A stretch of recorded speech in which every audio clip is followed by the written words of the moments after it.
Comment se convertir à l'islam? Pour devenir musulman, il faut prononcer de façon à s'entendre soi-même les deux témoignages en y croyant. Je témoigne qu'il n'y a pas d'autre Dieu que Dieu et je témoigne que Muhammad est le messager de Dieu.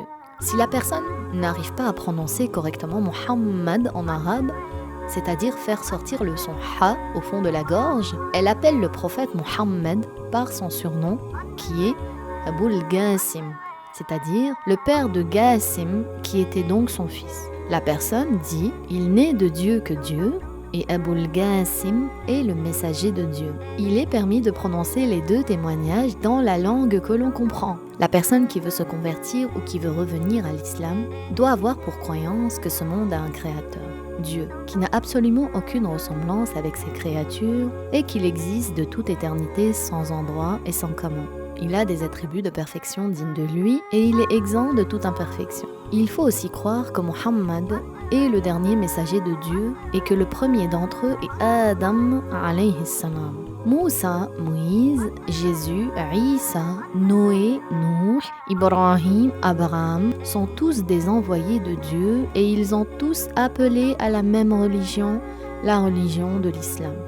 Ils ont eu des miracles comme preuve de leur véracité. Ils sont préservés du mensonge, de l'indécence, de la mécréance, des grands péchés, des petits péchés de bassesse, et ils ne sont pas répugnants.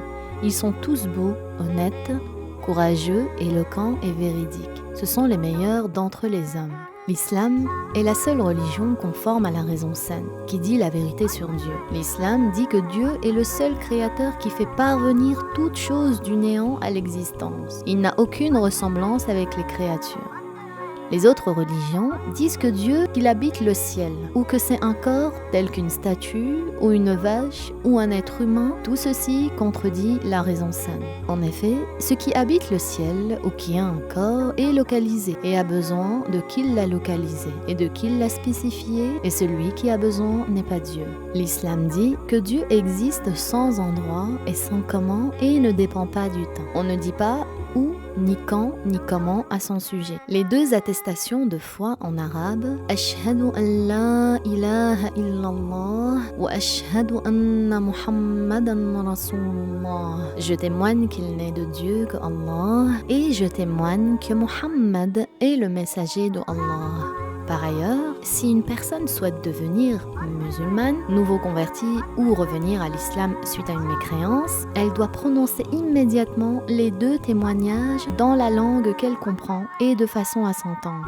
La seule condition pour devenir musulman est de prononcer les deux témoignages en y croyant. Ce n'est pas une condition de se laver le corps, ni de se parfumer, ni de se circoncire, ni d'apprendre l'arabe, ni de connaître une partie du Coran, ni la présence d'un imam, ni de témoin, ni d'être dans une mosquée. Une personne peut se convertir seule et sans témoin.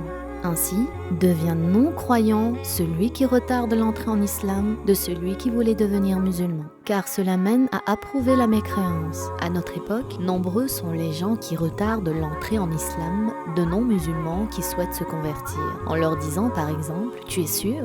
ou « réfléchis bien » ou alors « va prendre une douche » ou encore « apprends l'arabe avant » ou encore « va te circoncire » ou encore « pourquoi tu veux devenir musulman » ou « choisis un prénom musulman avant ». Tout ceci rentre dans le cas d'approuver la mécréance et constitue une apostasie en soi. Allah Ta'ala dit dans le Coran honoré ce qui signifie Allah n'agrée pas la mécréance pour ses esclaves. Cette ayah est une preuve que retarder l'entrée en islam de quelqu'un est de la mécréance car cela revient à approuver le fait qu'il reste encore non-croyant. Si une personne toute seule prononce les deux témoignages, en croyant en cela, Dieu sait cela sans qu'il y ait besoin de témoins et son islam est accepté par Dieu. Pour que les musulmans le jugent musulmane, à tout moment on peut se convertir. Le plus tôt est le mieux, car la mort ne prévient pas et peut arriver à tout moment. Devenir musulman est le plus grand bien qui puisse arriver à une personne et on ne retarde pas un bien. Celui qui s'est converti à l'islam n'a pas à rattraper les obligations précédentes car son entrée en islam efface tous ses péchés comme cela est mentionné dans la parole prophétique et le Coran. Barakallahu fikum.